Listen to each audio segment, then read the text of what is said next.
Welcome to the Inner Alignment Podcast, a neuroscience approach to healing anxiety and depression caused by childhood trauma stored in the body. With the right tools, healing long-term anxiety and depression is completely possible when you heal at root cause. Join me as we expand boundaries in the field of trauma recovery with the revolutionary Inner Alignment System, a 6-layered approach to addressing stored trauma in every layer of the body. Hello and welcome to the Inner Alignment for Childhood Trauma podcast. I'm your host, Kim Beekman. Today we're going to be talking about the second of the 3 pillars of the Inner Alignment System, which is rewiring the 6-layered body. This is what sustains our Inner Alignment Soul Retrieval work and really establishes a neuroscience-based approach to healing. Today, we have Christine Kramer with us. She's an Inner Alignment Practitioner who's a fitness consultant. She's a yoga teacher, and she's also an Inner Alignment Practitioner, Soul Retrieval healer. So she does a lot of rewiring with our Inner Alignment clients and really has a specific expertise in mentoring our clients with addiction patterns. So welcome. It's so great to have you here with us. Thank you for being here. Thank you, Kim. I'm honored to be here. I'm always honored to be part of this work and to be bringing it out into the world and especially discussing the rewiring, which is my specialty. So thank you for having me. What we know so clearly is that you can go in and heal those trauma packets and create a completely different consciousness in the body and establish like this deep inner connection to self.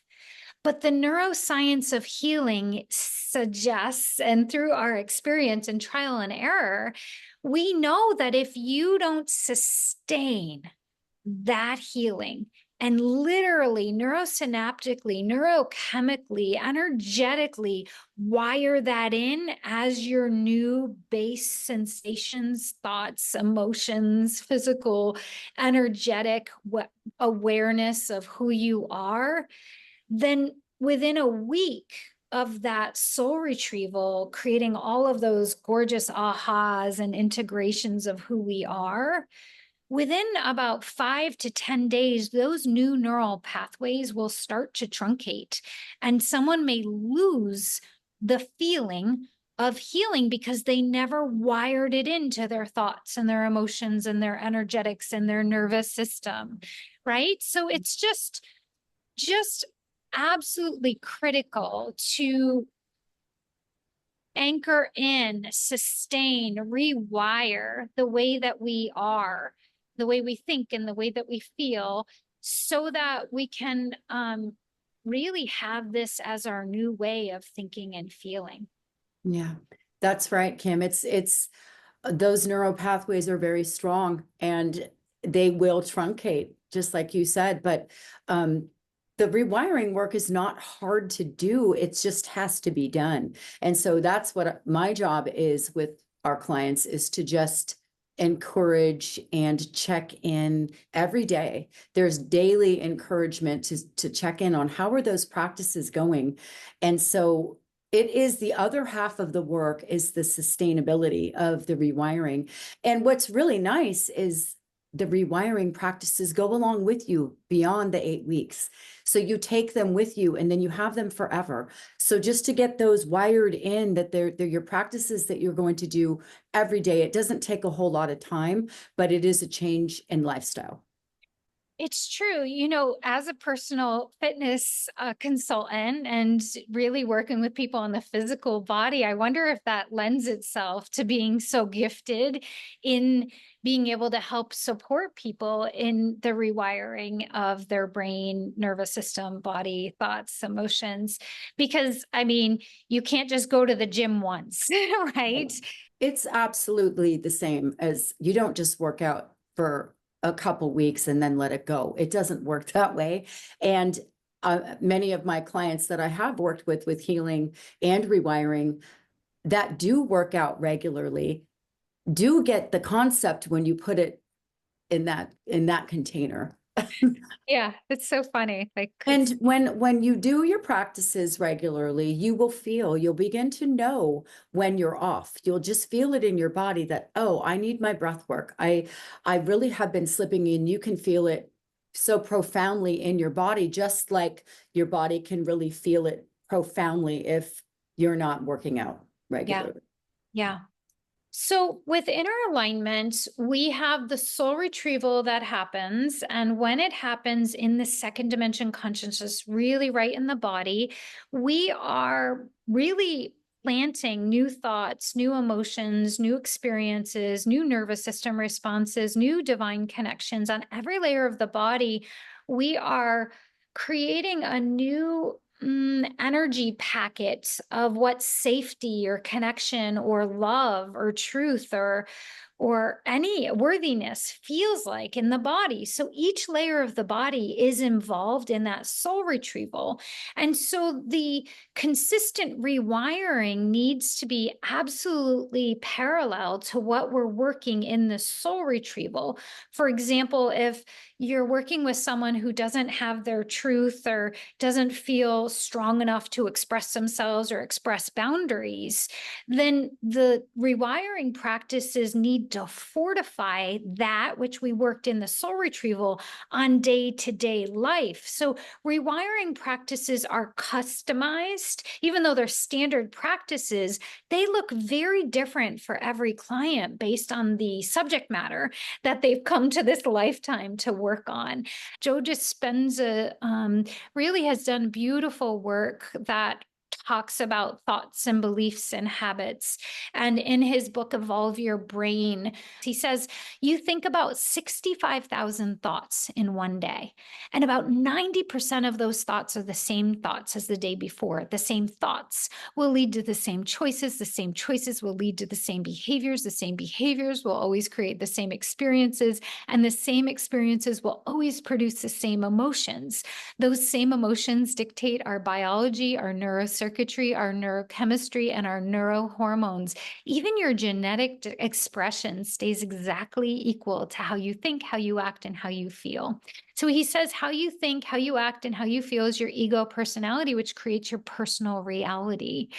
I think that really sums up what we're doing. So once we identify trauma on the six-layered body, we then need to rewire ourselves in our thoughts, in our emotions, our neurocircuitry, neurochemistry, our hormones, our neurotransmitter receptors.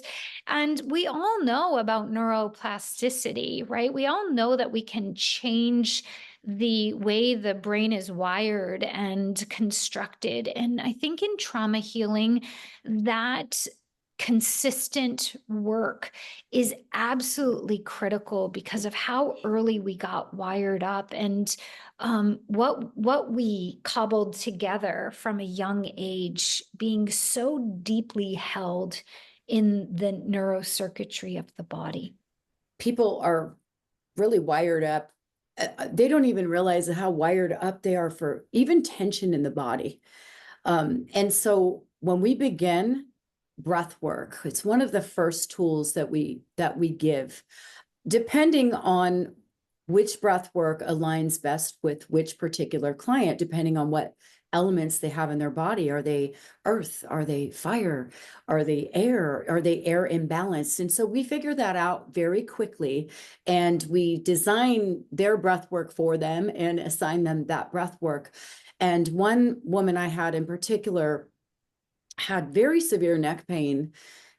And she said that within a week, maybe even quicker, 4 or 5 days of doing her proper breath work, it's like her shoulders just relaxed and the pain just dissolved. Yeah. And she said, I've been having this chronic neck pain for months and months, maybe almost a year. And so that's how profound it can be in the physical body. Yeah.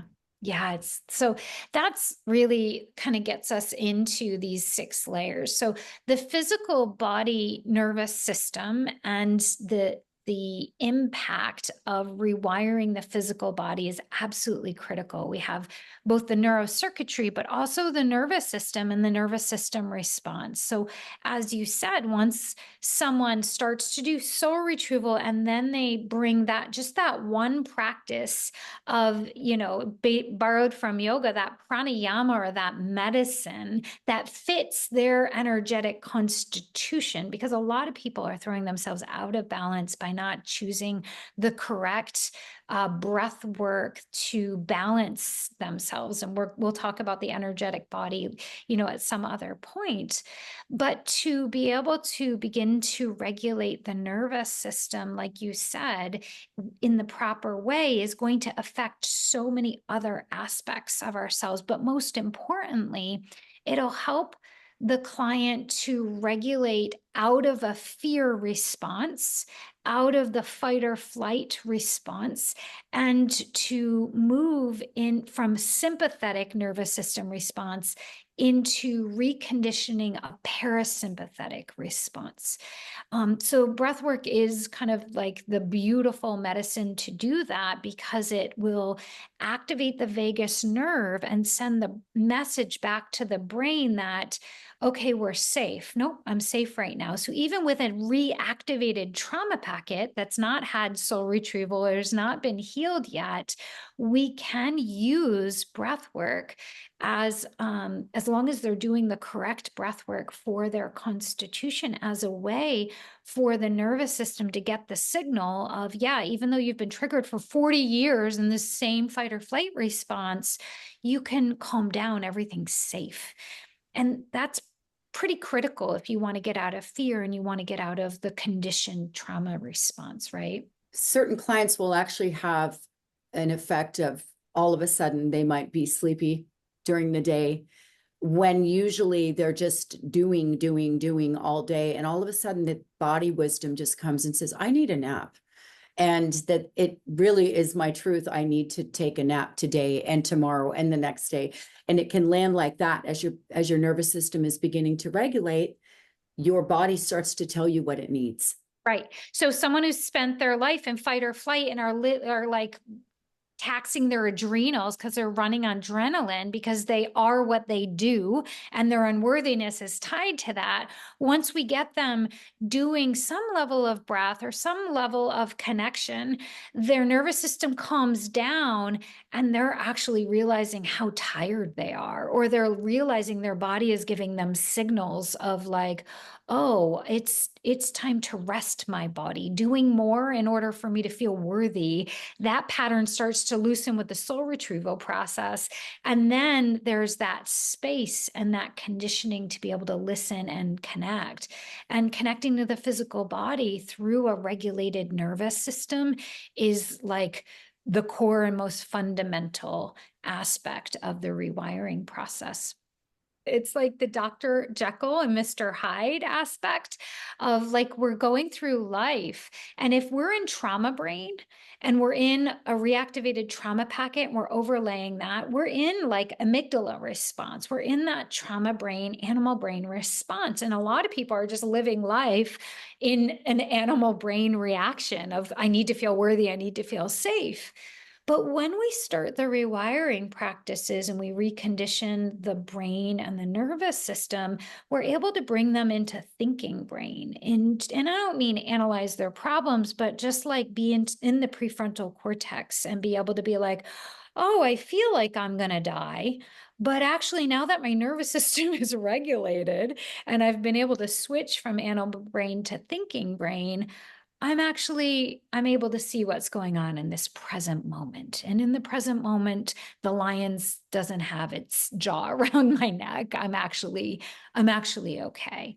Yes. And so the physical body rewiring allows people to come back into the present moment in a more regulated state and be with what is in the present moment. And to notice the difference, whether a client, what is their go-to fear response? Depending again on doshas, always going back to the doshas. Are you a fighter? Are you a flighter? Are you a freezer? And then do you fawn? And noticing how that lands differently, maybe in different relationships and different parts of your life. And maybe at work you fawn, maybe in partnership you fight. And so all of a sudden, what happens during rewiring and as a result of the soul retrieval healings is people start to develop awareness as to what they do, or they are aware when they are fawning or fighting. And then they can try to implement, well, if I want to fight, maybe I'll freeze instead. Or if I want to flight, maybe I can learn how to stay. And that is profound for people because it's almost like a duck quacks, a flighter flights, a fighter fights. And as soon as they realize, oh, there's another way, it's so simple, but it's so big to realize I don't have to leave, I can stay. Or I don't have to fight, I can just be. Yeah, And I can ground in this moment and regulate myself and find a new way in this relationship that triggers me so much. yes, exactly. Yeah, thank you for bringing that up. The fear responses are actually wired into our nervous system and they're rooted in trauma packets. And so, someone who might fight a lot at home because they don't feel like they're heard or they don't feel like their truth matters to their spouse. And so they're fighting and need to be right. That's wired into the nervous system. And as you said, they might even have a different response. They might know that they can't fight at work. And so they just flight in that situation and they avoid the boss and they develop all of those patterns at work with a different fear response. And our work, once we build awareness, is to help them try on a different response. And it's pretty cool to do this. Like, I'm fiery. I'm an Aries with an Aries rising with a lot of fire in my constitution. So fight is my go-to response. And my rewiring work has always been to regulate, find that pause, and then to learn how to fawn, how to really accommodate and be more caring or more compassionate or more easeful, which is not natural. Like, I'm not built that. I'm a lion. I'm not built in the way of like pausing and moving forward with care. I'm like a bulldozer. So someone with a fight response needs to rewire and condition their nervous system response in a way that balances out their original response. So the fire needs to freeze. Yeah, freeze and Yeah, then maybe even build a fawn response where the right. freezer, the person that freezes or flights, they might need to stay and find their fight, which might not look like fighting if it's balanced, but it might look like stay, figure out what your truth is, and speak it, like reconditioning, like that scary thing to speak your truth or to say, please don't talk to me like that. Right? That to someone with a freeze or a flight response feels like death. They'll have a death fear because when they did that with their mom at 6 years old, they got slapped. And so they wired into their brain and body, like, don't do that. That's dangerous. And so really helping people balance out their fear response once their thinking brain comes back in board is critical, right? Yeah, absolutely. So we have, with the physical layer of the body, we also have movement practices that allows prana and breath and movement in a way that expands the heart and gets the person to stay really balanced and grounded in their body. Because most of the time we're just big heads, we're just minds coming or walking around with lots of thoughts. And that reconnection to a regulated nervous system and to be able to stay connected to the present moment in the body is just, it's gold. Mm. It's really life altering and changing for so many people. Okay, so let's move into the mental layer of the body. This is the layer that a lot of people, their thoughts, their beliefs, a lot of people are doing a lot of reading. They're reading a lot of books, they're listening to podcasts. There's a lot of thinking about their problems, but that's not really what we're doing when we're rewiring. And, just to backtrack, we text with our clients 24/7. So we provide round the clock support to be able to work with them when they hit an issue. So we can get them out of trauma brain into thinking brain. So we can start to listen to some of their thoughts that are showing up in the present moment. And it's when they communicate with us from the animal brain that we can hear some of those irrational thoughts that haven't been filtered by, I shouldn't think that way, or that's not how the world works, because people who've been on their path know what they should be thinking. But the animal brain is really kicking up some irrational thoughts. And so when we get to hear those thoughts in real time over 2 months, we can really start to hear what their beliefs and their thought patterns and their mental cognitive way of putting the world together is. And that's where we have this sacred opportunity to get people, while they're doing their pattern of avoiding communication with their spouse, and to help them find the words, or to help them find their truth.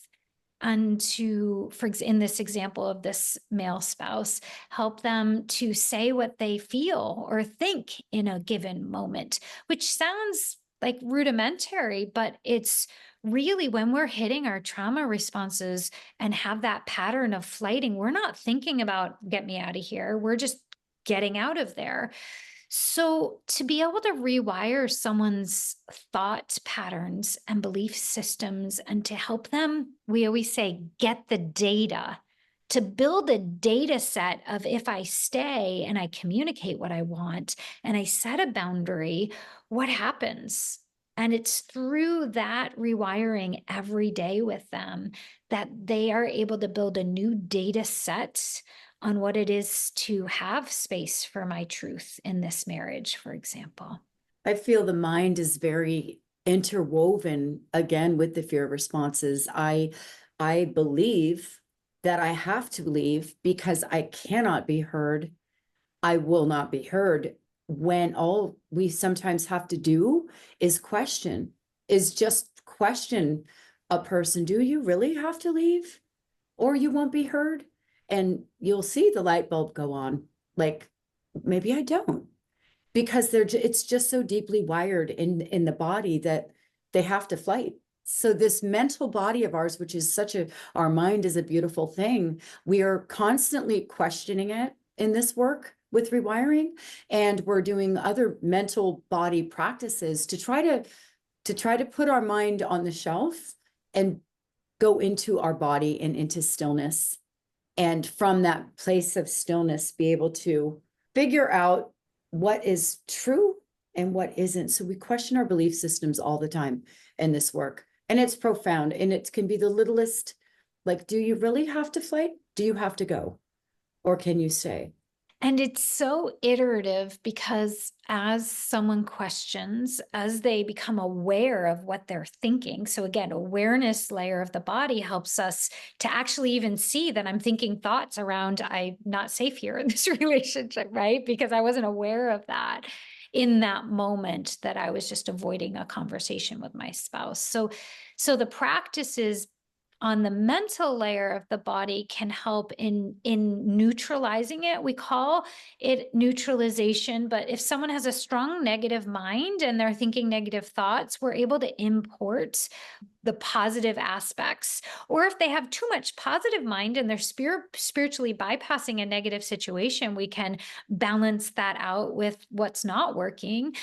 So we have such a unique opportunity to hear what someone thinks throughout the day and be able to pose new ways and new frameworks as they open their consciousness through the soul retrieval process. And then if they have a busy mind that's just like thinking and thinking and thinking, the practices that we give them can help them steady their mind on something more productive. I think of it like a working dog, like if you've ever had a border collie, like they need to stay busy. Well, the mind often needs to stay busy. So instead of ruminating about negative thoughts, if we can get it to stay busy on something that's producing positive vibration in the body, and then slow it down from there. So meet it at 100 miles an hour and then ratchet it down until it steadies into a more neutral, less polarized space. And it's really cool to watch that happen over the 8 weeks. It does take about 6 weeks to really see that settle into their belief systems and thought structures, doesn't it? Neutrality is the goal, is be bringing the thoughts into neutrality, especially when there's a lot of negative mind. But as you said, sometimes people are living in positive mind, and that could be very much why a lot of things aren't working out for them also, that they're, kind of all that smoke is being blown out by their positive mind now, like, oh, it's okay, I'm just going to keep blowing this smoke out. And that they can be fawners that are living in the positive mind. Yep, people pleasers, right? Yeah, yeah.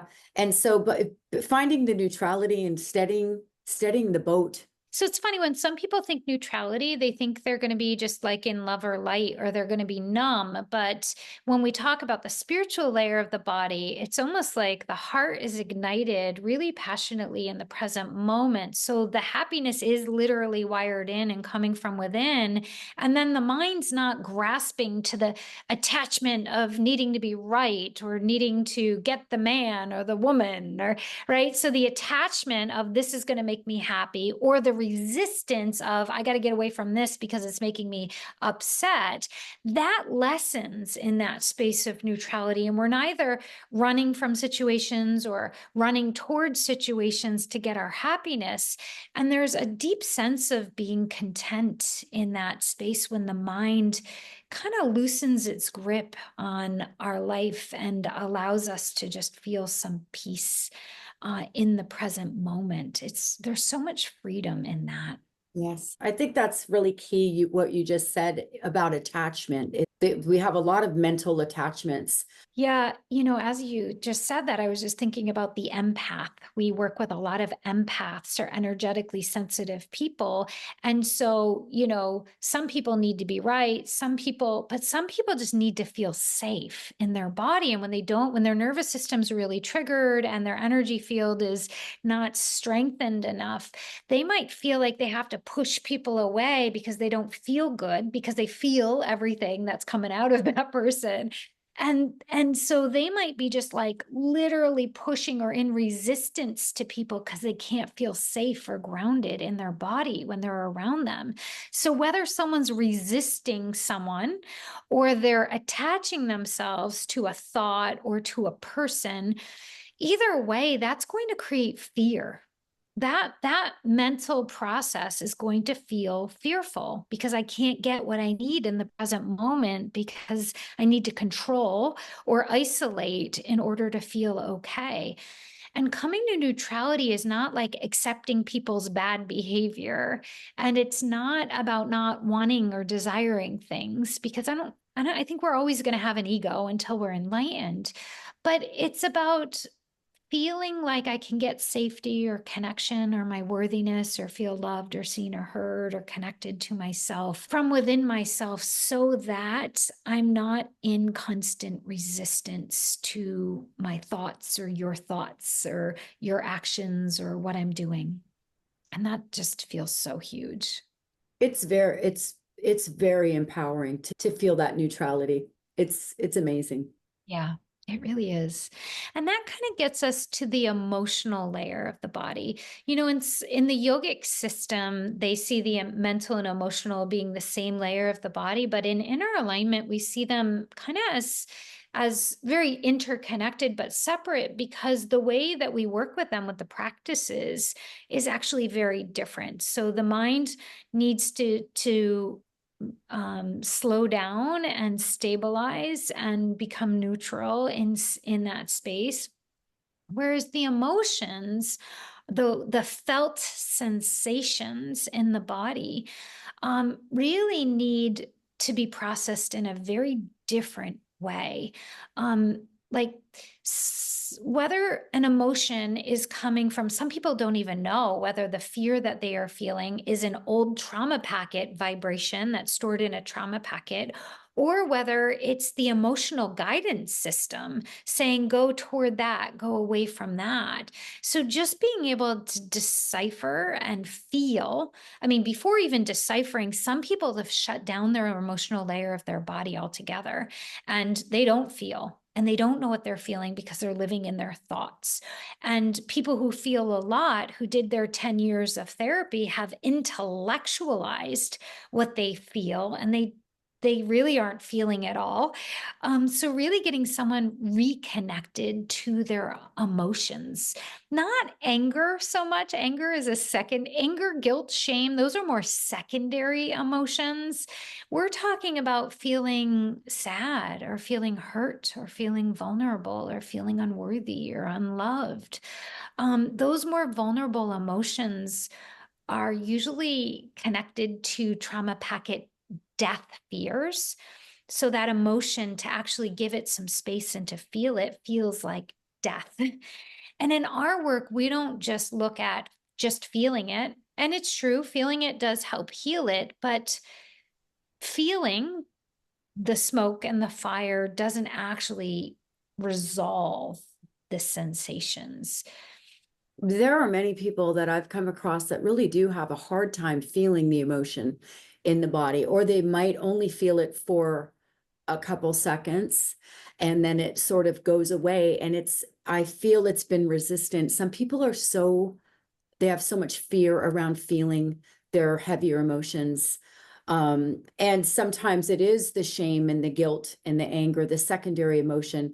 And so what I'll do as a rewiring coach is say, okay, well, can you just feel that? Or I will sometimes I've got an example of, can you just use something light, not something heavy, use something light, since there's so much fear wired in around it. How about, your next door neighbor left his garbage can in your driveway and that's annoying? Can you feel that in your body? Because that feels much more safe. So sometimes we have to start with those smaller benign issues and feel that in the body, and just get practice feeling someone cut me off in the grocery store, and okay. And feel the annoyance in your body first to get the practice to feel anything negative in the body. And Yes. people often find out that they're feeling those little negative things all day long. And sometimes those little negative things of the garbage can or someone cutting them off are often in avoidance of the bigger ones. And so just starting with the little ones is a great way to begin. Yeah, I think your point is so beautiful, because often people are like, well, how do you create emotional awareness with folks over 2 months? And it's really in those spaces of learning how to stay connected to our emotions in our bodies, like being able to even feel those sensations before deciphering them or processing them, which is so important. And that's a learned behavior. Like, we actually have to develop emotionally. There are a lot of clients, male or female, that we have to teach them how to feel and learn to feel safe feeling without analyzing it or fixing the feeling. Really just being able to allow the emotional layer of the body to be there. You and I work a lot together on people who have addiction. And what we find is that from the age that the addiction started, let's say they started drinking or getting high at 13 and had ever since, and now they're sober, because we do ask people to be sober when they start our work. They really, in terms of emotional development, they may have stopped developing emotionally at 13 years old when that addiction started. So sometimes it's really just back to basics around emotions and being able to create emotional capacity after 40 years of numbing. Thank you for bringing that up. It's been amazing actually in this work to watch people learn to feel and to feel safe just feeling the energy of a negative emotion rather than going for the drink or going for the joint or whatever the substance might be that has often been how they process the emotion. They just haven't even known how to process. They don't know how to feel because that's been the go-to. And so it's been really amazing to see some people get clarity on their addiction by being able to just feel those negative emotions. Yeah. So sometimes people will come in and they'll come in to work to get sober, and some people will be new on their sobriety path. So we have had these experiences. And what we find is for the people who have addictions who didn't tell us they had addictions, they start to, through these practices in the soul retrieval, they start to realize, like, with the capacity to feel, they're able to get ahead of that automatic habit to drink or to smoke or to vape or to whatever, shop or eat the cereal at 11 p.m. So the connection to self, although they've been avoiding it like the plague for 40 years, uh, actually allows them to tend to themselves emotionally, so that they're not tending through the addiction. They're not numbing it or trying to bring relief through the addiction. And that's just so rewarding to watch. Like the person who is maybe drinking a little too much wine actually is not reaching for the wine at night and is doing another practice. They're just doing their practices, and the practice replaced the numbing. There's a lot of fear wired around actually feeling a heavy emotion in your body, and people will avoid it. They feel it's so unpleasant. I just can't. It's too painful, but it's just energy. And once they can learn how to do it and practice it, and that's what we offer in this work, is this safe container to explore it.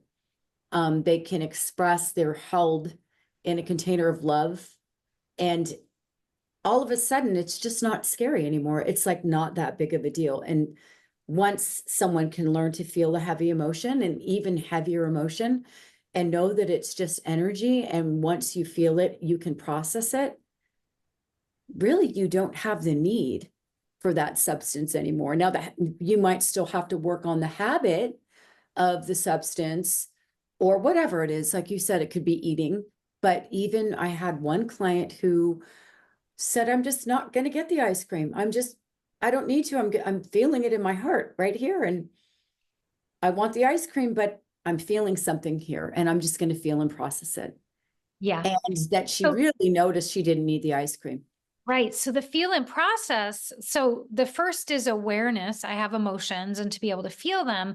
And then when we help them, when we teach them how to process emotion and actually work with the sensation and work with the trauma packets and work with the body memory on their own, which is not a soul retrieval, but it does mimic the pathways. Like once we plow the pathways through soul retrieval, then they can use our tools to actually begin to process emotion and really move through and transmute emotion, that shows up in their body. And that's an important part of our work. We want to empower people to be able to do this work on themselves. We don't want people dependent on us every time they hit a rough point in their life. And so that empowerment to be able to process your own emotion, or those, whether it's big emotion, old emotion, present moment, inner guidance emotion, is it's really powerful, especially from those who shut down their emotions for most of their lives. So that's the emotional layer of the body. So we've talked about the physical, the mental, and the emotional. So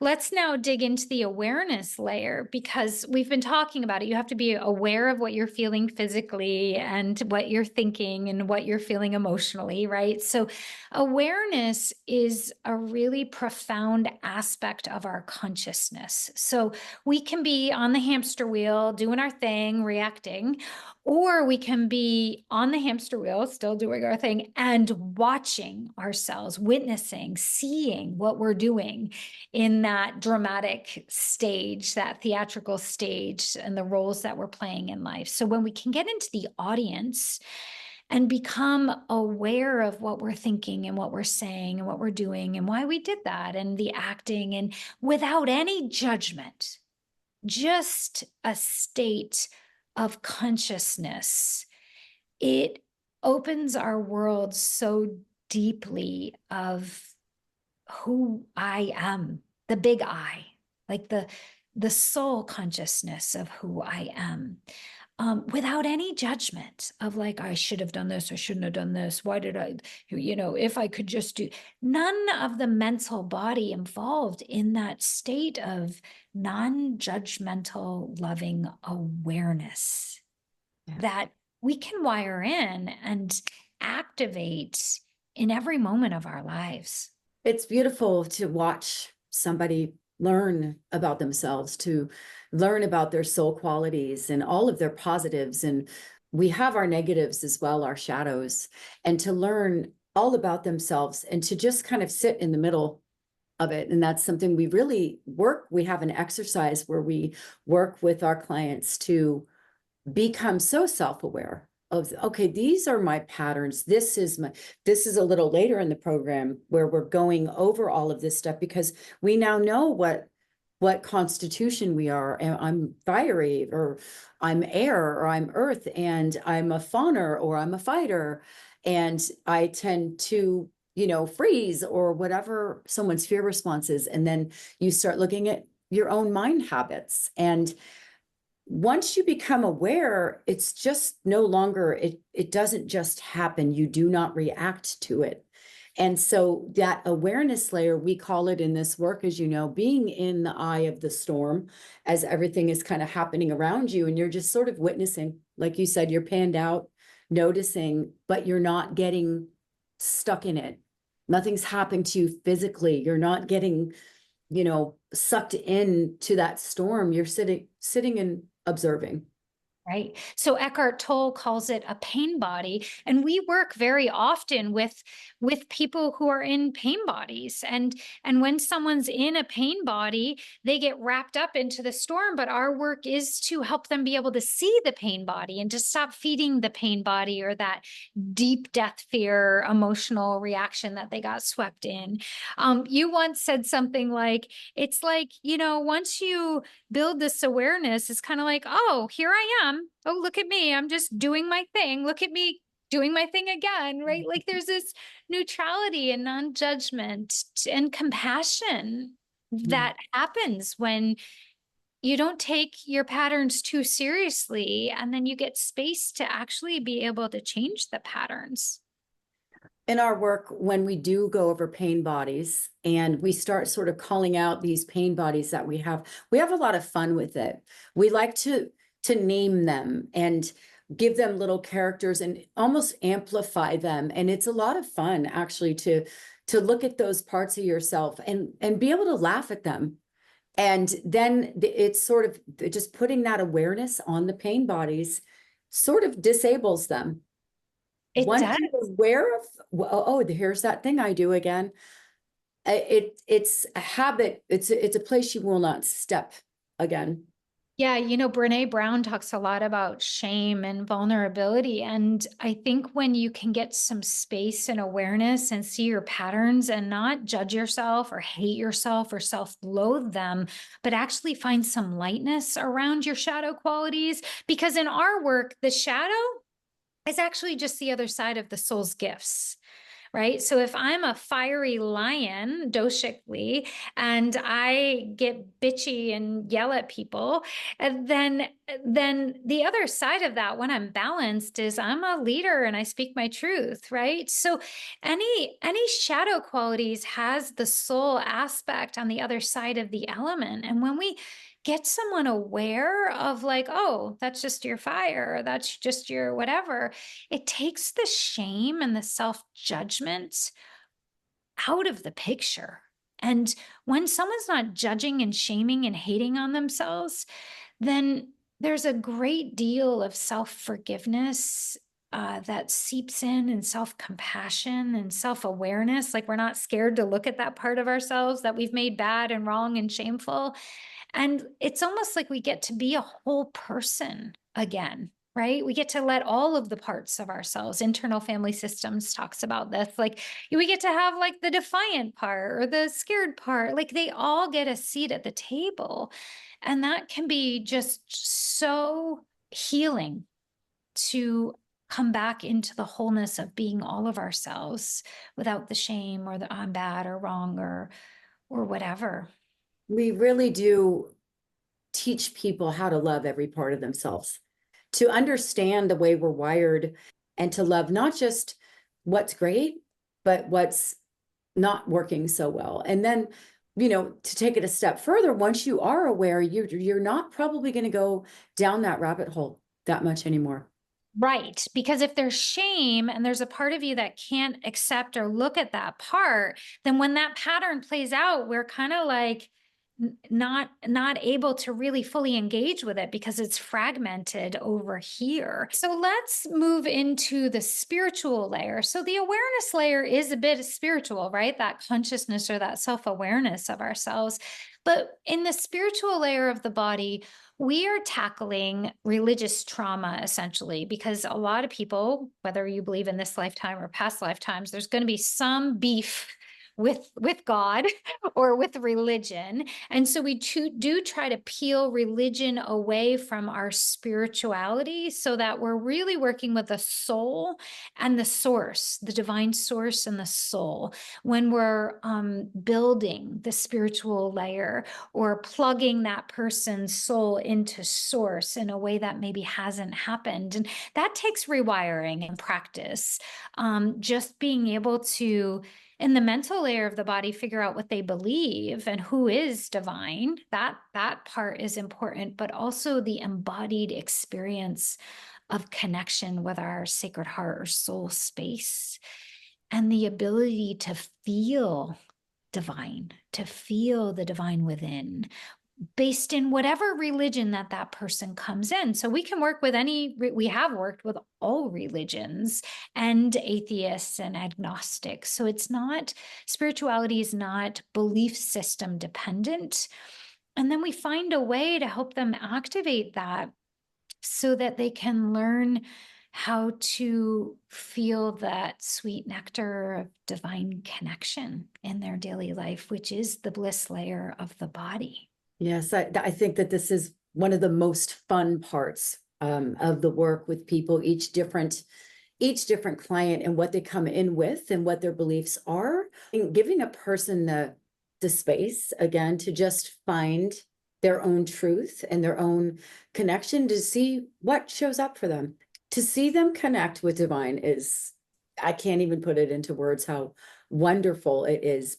But I don't think I've ever seen anybody not anyone that's come through this work has not felt closer to themselves, even spiritually, whether it's just light or universe or nature or, Mother Earth or God or everyone. There are a million words for it. So we just work with the person to allow them to see what divine feels like for them.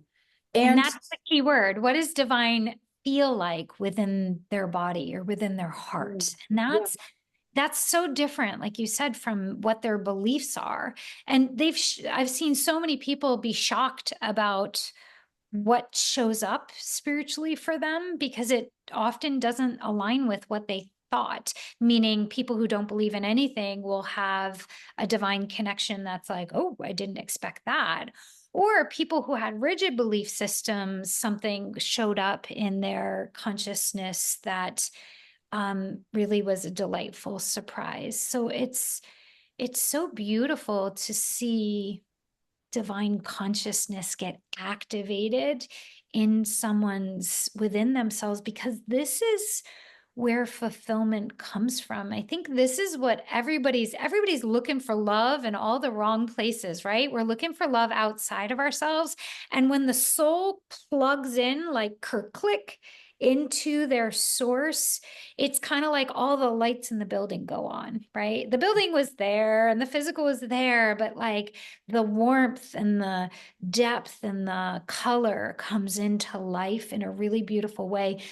And that's how EMDR or any of the other treatments to trauma may or may not actually get someone into their joy or their love or their beauty or the depth of that sweet nectar of connection to the love that they are. And that God, God is love, love heals, right? Divine is love. And so that frequency of fifth dimensional heart connection really is such a critical thing to get wired in to someone's inner being. And that does take time. It starts in the soul retrieval process, right? It gets dropped in there, but the sustained relationship with divine is one, like any relationship, you have to keep showing up for and allowing it to evolve and grow and expand. Talk about a difference between feeling our heavier emotions and what people have fears of. And on this side of the coin, we feel into our bliss layer and the divine. And oftentimes it's wonderful to watch somebody kind of go into their heart and just never want to come out. And just when they're really feeling that connection with their own soul. Then there's also the divine power that gets activated through this rewiring work. Like, oh, I can attract what I want in life, or I have the power to feel safe in speaking my truth, or to actually feel like I'm there with myself when I, take that risk. So really connecting to someone's own divine power is absolutely critical, because divine can be strong, it can be protective, it can be like a sanctuary of protective space. And when someone actually recognizes that they are divine and that they can really precipitate or manifest whatever it is they desire, we use law of resonance and law of attraction to manifest healing, and to sustain healing. And so the woo-woo becomes more of a practical data set on, like, we get data on how I can align with my heart and set my intentions, attract what I desire, and that's a repeatable process. I don't have to sit around for some gray man in the sky to like decide whether he's gonna give me what I want in life. I can actually have the divine power within me to create, because I was put on this planet to create my reality. And man, that sacred power, when that gets activated in folks and we use it to create their healing, um, it's like they don't need anything outside of themselves except the loving, humanity that they can co-create with. It's fun to watch people actually note the data of what they can manifest. Yeah, so we help them create the space to be able to go in and then make it more tangible, because the ego is going to be like, yeah, that's crap. That's not true, because the ego's here to be rational and keep us safe.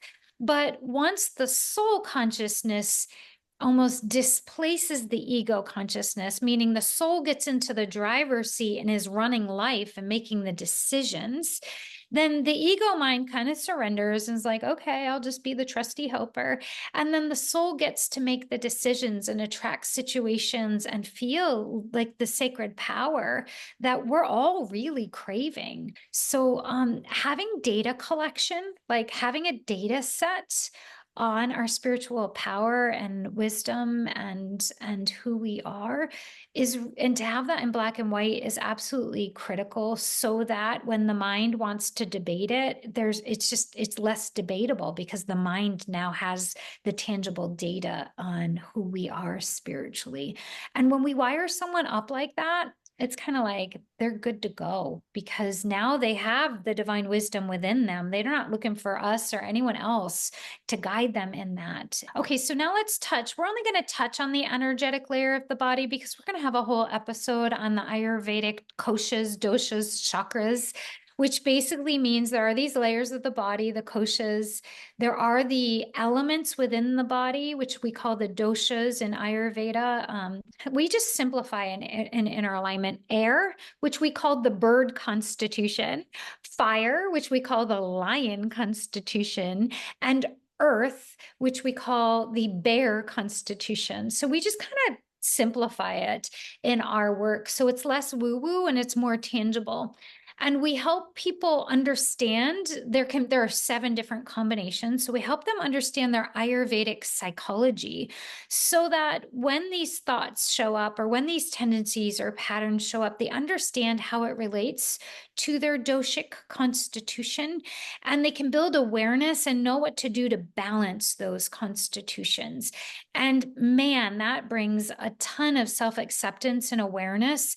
And it helps them, as I said, with the self-judgment on their shadow, and it helps them claim their gifts and what they're here and what their nature is. And to be able to claim that is just so critical in life. Really helps them to understand themselves and others. They process life differently.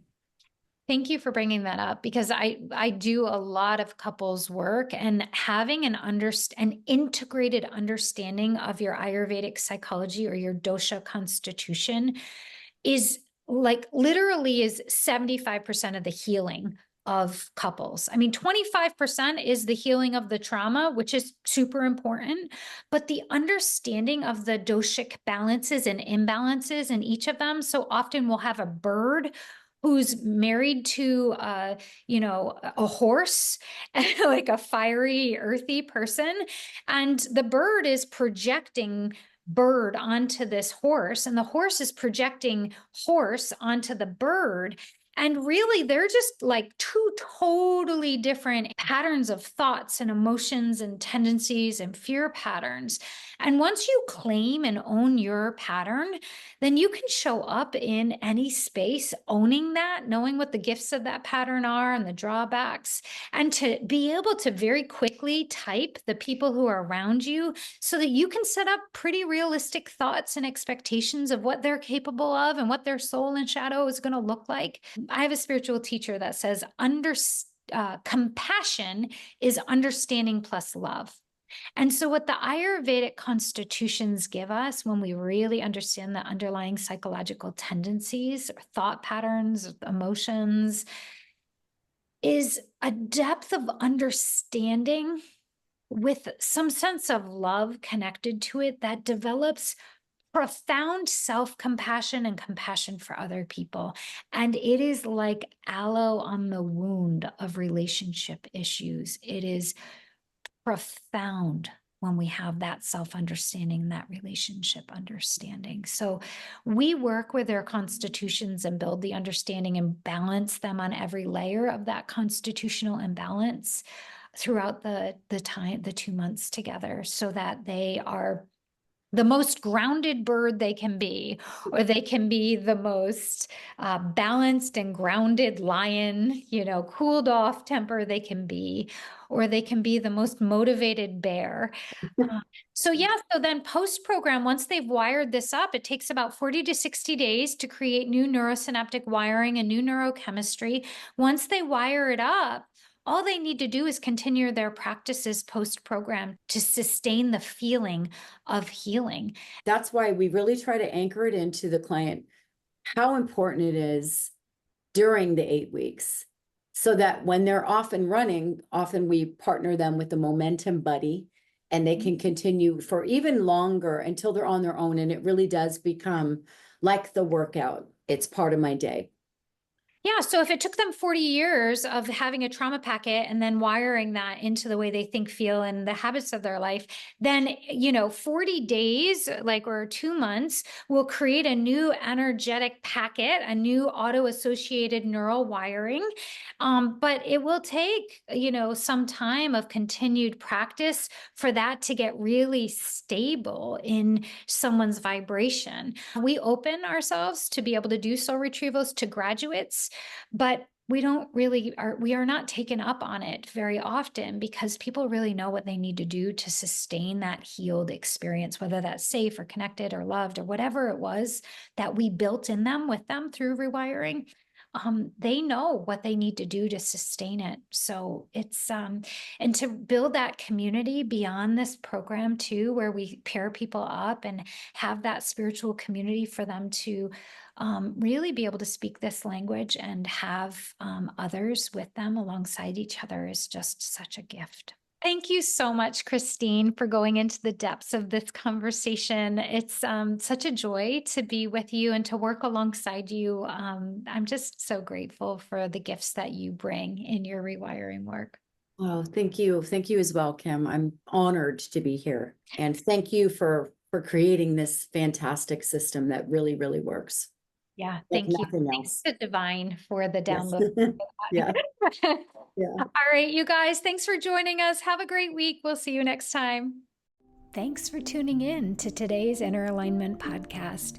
If you're ready to dive deeper into your anxiety or depression healing process, learn more about our 2-month Inner Alignment healing program. The healing program addresses trauma on all 6 layers of the body, and the program has been successful for over 400 participants. If you're feeling ready to join the community of healers who provide this sacred and profound healing work in the world, maybe it's time to become an Inner Alignment practitioner. If you think this is your dharma or your life purpose, be in touch. Find out more at KimberlyBeekman.com.